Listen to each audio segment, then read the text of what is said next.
What's up, guys? Today's video, I'm going to be sharing with you what I think is probably the hardest part of running a restoration business. And not just restoration, really running any business for that matter. I've been in the game for over 20 years, and after doing all of this, I've started to see one thing come true, and that's what I'm going to share with you in this video. Here's the deal. If you own a restoration company or any business for that matter, and you want to talk shop about what I've learned after 20 years, you don't want to miss this video. Let's go.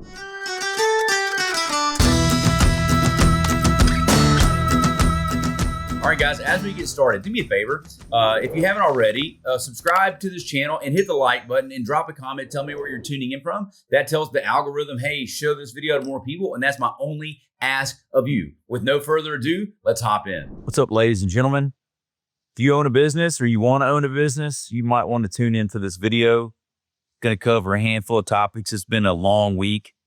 And I just want to share some of the stuff that I see running my business. And because I help people run their business, I get a chance not just to see into my business, but I get a chance to see in y'all's businesses too. And so I'm just going to share with you some of the insights that I've seen from that. And hopefully it will help you run your business and or keep things in perspective as you run your business. So this week for me has been a little difficult because, like, if we back up, we've got everything from the Charlie Kirk situation. It's been a long couple weeks, 10 days, 11 days, whatever. A lot transpires when you're running a business, you know? And as the owner, you have to continue to juggle everything you are doing while you process and you handle those things. So that's one thing that's kind of difficult about business. I've told a lot of people that have come to my boot camp before, the hardest things that you will ever do in business have little to do with your business. The hardest things that you will do in business usually have little to do with your business. It's usually things that are outside of the business that happen to you in life. And what makes them difficult is you're juggling life while running the business, okay? You're trying to process marital problems, problems with your children, parents and grandparents getting sick and dying, children maybe getting sick, going through a divorce, people you know on your team going through a divorce. There are a lot of things that you're going to have to juggle while you run your business. And whether it's financial or whether it's something to do with your church or your faith, like there's a lot of things that are just going to be going on. And all the while, you'll still have to figure out how to run the business, how to get the customers, how to get the jobs, how to fulfill it. And a lot of people, y'all are so worried about SOPs. And I'm like, the harder stuff's not the SOPs. It's trying to run and manage the business with all of the other chaos that exists outside of the business. And a lot of it has to do with your personal life, you know? It's hard to separate personal stuff from business because it's all one thing. It's all one stream of consciousness. It's me. And I come through that door when I come through that door, and sometimes it's hard to turn it off. Sometimes it's hard to turn it on, you know? And those are some of the things that I think are more challenging running a business, okay? And so I tell you that just so you can remember and be prepared to know, because I'm sharing this with you after being an entrepreneur for, how long has it been? I guess it's been over 20 years. It's been over 20 years. And so you see a lot, you learn a lot and of what goes on through that. And I'm just trying to share with you, after 20 years, this is what I've found to be true, okay? The harder things that you will deal with in your business are things not necessarily related to your business, but having to run your business while experiencing that, okay? So hear that and let that wash over you and be prepared for that, all right? The next thing is you're going to have seasons in your business, okay?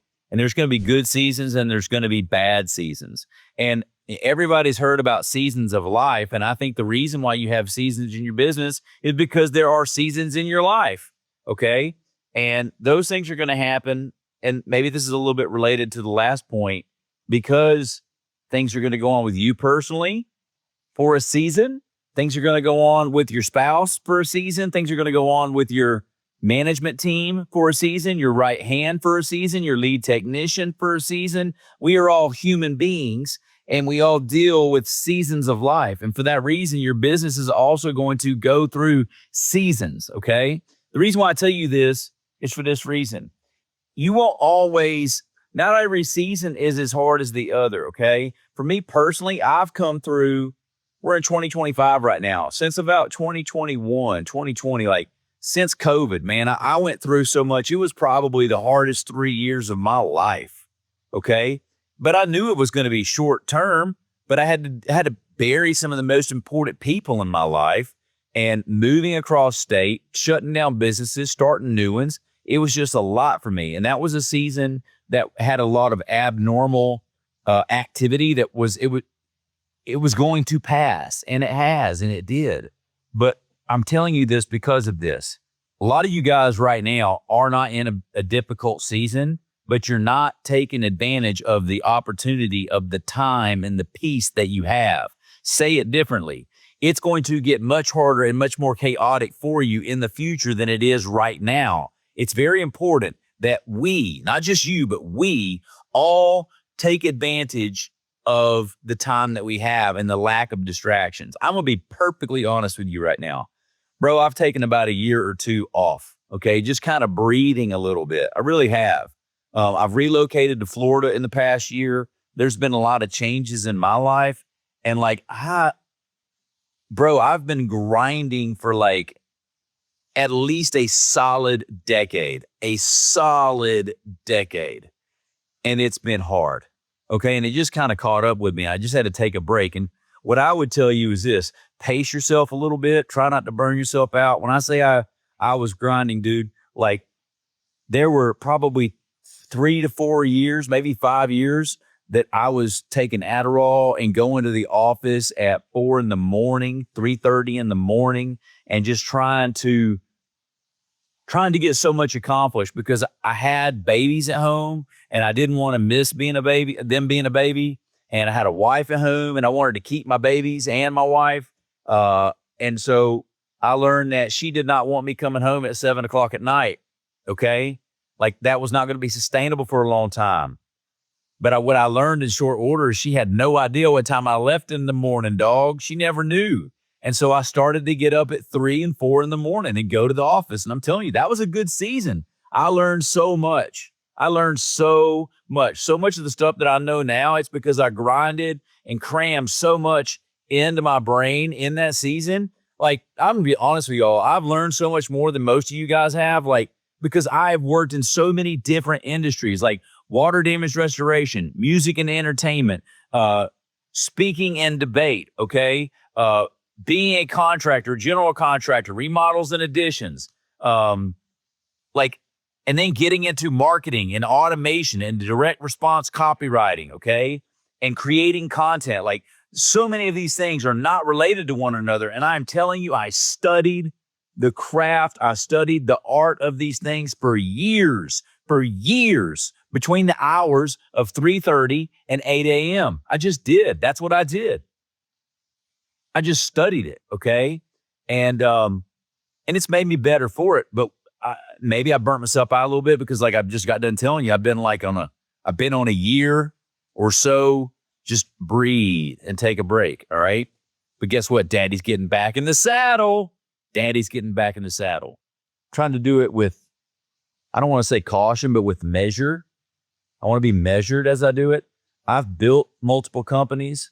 And I've walked in after building them up and just realized, like, I don't think I like anybody here. And then I proceeded to tear them down. Tear them down, Walter. Burn them up. Fire them. Get them out of here. Because, dude, once you learn how to make some money, once you start making some good cheese, dog, you can't pay somebody enough money to do something they don't want to do. Once you start making some good money, you can't pay me enough money to do something that I don't want to do. And I've learned that about me. So I try to be conscious about what I do moving forward because, like, not all of, like, when you change your mind, it's not as easy to unwind some decisions as it is others, okay? And so now I'm getting off on a tangent. So let's bring this back. Just know this. You're going to go through seasons. Some are going to be harder than others. It's important that you just spend your time wisely. And if you're in a dark spot, a dark season, this too shall pass, okay? This too shall pass. If you're in a good season, this too shall pass, all right? Everything changes, all right? That's just like, those are some things. And now let's get back to running the business. I'm going to make a statement, and then I'll jump into a couple of specific examples with some of my clients. Hey guys, real quick, in case you didn't know, I help people just like you grow and scale your water damage restoration business. If you are interested in me helping you grow and scale your company, go to workwithshane.com. We hop on a 15-minute call to see if we're a good fit. Workwithshane.com. Now, let's go back to the video. When you run a business, it is a marathon. It ain't a sprint. And this is going back to the seasons thing. There's going to be times in your business where things are going well. And there's going to be times where they're not going well. Sometimes it's easy and sometimes it's not. One of the things that I have found myself falling victim to is being complacent. Comfort kills, guys. Don't be complacent in your life and or in your business. All right. That's it's a Shaneism. Take it for what it's worth. Stick that in your pocket and carry that with you. Okay. It's easy to be complacent. It's easy to get comfortable. Don't do that. It's not good for us as a whole. Okay. Time under tension. That is what makes us stronger. Okay. Time under tension, lifting weights, time under the bench press. That's what makes you stronger. You want to be a better cook? Time in the kitchen. All right. So these are the things that we need to do. All right. It's a longer game. So pace yourself and just know that those seasons are coming. Okay. Those seasons are coming. Now, the reason why I say this about a couple of my clients, because I've got this past week, I've had some clients going through awesome things and some not. One of my clients specifically, just can't even, so proud of him, dude. This guy came, like I spoke to him maybe a couple years ago and he wasn't ready to work with us. And he disappeared for a year and he came back later and he's here now. And dude, he bought a new office building. Number one, he owned his current building already. Has no debt in the business, and he bought a building, had a building, still has the building, and he bought another building. And I believe he said it was 36,000 square feet in the warehouse and approximately 9 or 10,000 square feet in the office. I'm going to say it again. 36 and 9 or 10. Dog, this dude has roughly 1 acre under roof. 1 acre under roof. Okay. And we were doing our coaching call this past week. And I was like, dude, where you at? You've been late. And he was like, sorry, we're just doing this project. And I'm like, we're in the new building. I was like, well, let me see it. Bro, it took him literally 6 minutes to walk me around the facility. Literally 6-minute walk. You want to know why? Because it was freaking going all the way around a football field, because that's how big his facility is. Just super proud of him, man. And it gets better. Boy paid cash for the business, dog. Paid cash for the building. Paid cash for the building. Cash money, Holmes. So we've got two buildings now, both paid for in cash. That is what I call a win and an epic win. And so I'm happy for you, dude. And I've got another client that is doing so well, like revenue numbers killing it, but just going through a rough season, just had to terminate roughly probably close to $300,000 a year in leadership salaries, right? And he's going through a season of cleaning the house, if you will. And not all the hires that we make are going to work out. And I want to applaud him. I'm not going to name these people, but like, dude made a hard decision. Had to remove the right hand, possibly his exit plan. Like, he had the next 5 years of his business mapped out. And he had to make the conscious decision to erase that. And dude, that is so hard to do. And I've been there and done that. And I have no doubt that he's going to come back and recover and be even stronger on the other side of this. But I also have no doubt it's going to be hard. And he's going to have to get back on the saddle and whip that donkey for a while. Okay. And that's not easy to do, especially once you thought you had it done. You thought you had it whipped and you didn't. And you realize you got to get back in the fire. And that's what I'm talking to you guys about right now in seasons and in business, is these things happen. And it is so important that you remember a couple things. Number one, spend your time wisely, because you're not always going to have this much time and this energy to devote into your business. That's the first thing. Okay. And then number two, Comfort kills, bro. You have always got to be the savage in your business. You have to always be the savage in your business, okay? What do they say? The founder, he starts it, okay? Founder starts it, second generation makes it, third generation breaks it, okay? There are cycles to business. There are cycles to life. I'm going to say it again. Founder starts the business, second generation makes it, third generation breaks it, puts it in the trash. And look, whether or not that's necessarily true, here's the bigger point. If you're a founder, dog, you are different. God made you different. You have a different DNA. You got some screws loose up top that, like, you should have never started what you did, but you did. And you got it going and you kept it going. And, like, you are different, dog. You are different. And I want you to know this. I'm speaking to my founders right now. It is important that you are the lethal animal on your team. It is important that you remain the most lethal savage on your team. I know that your team is great, bro, but they ain't you, dog. They never could be you, and they will never, ever be you. And do not fool yourself, my man. And if you don't believe me, go ask Apple how they're doing without Steve Jobs. Go ask Apple how they're doing without Steve Jobs. Do you have to go ask Apple? Let's go see how Amazon does without Bezos. Okay? Dude, it just don't happen. The founder is different. You have a different DNA. Something is wrong upstairs. And I'm telling you, it's important that you keep your teeth sharp.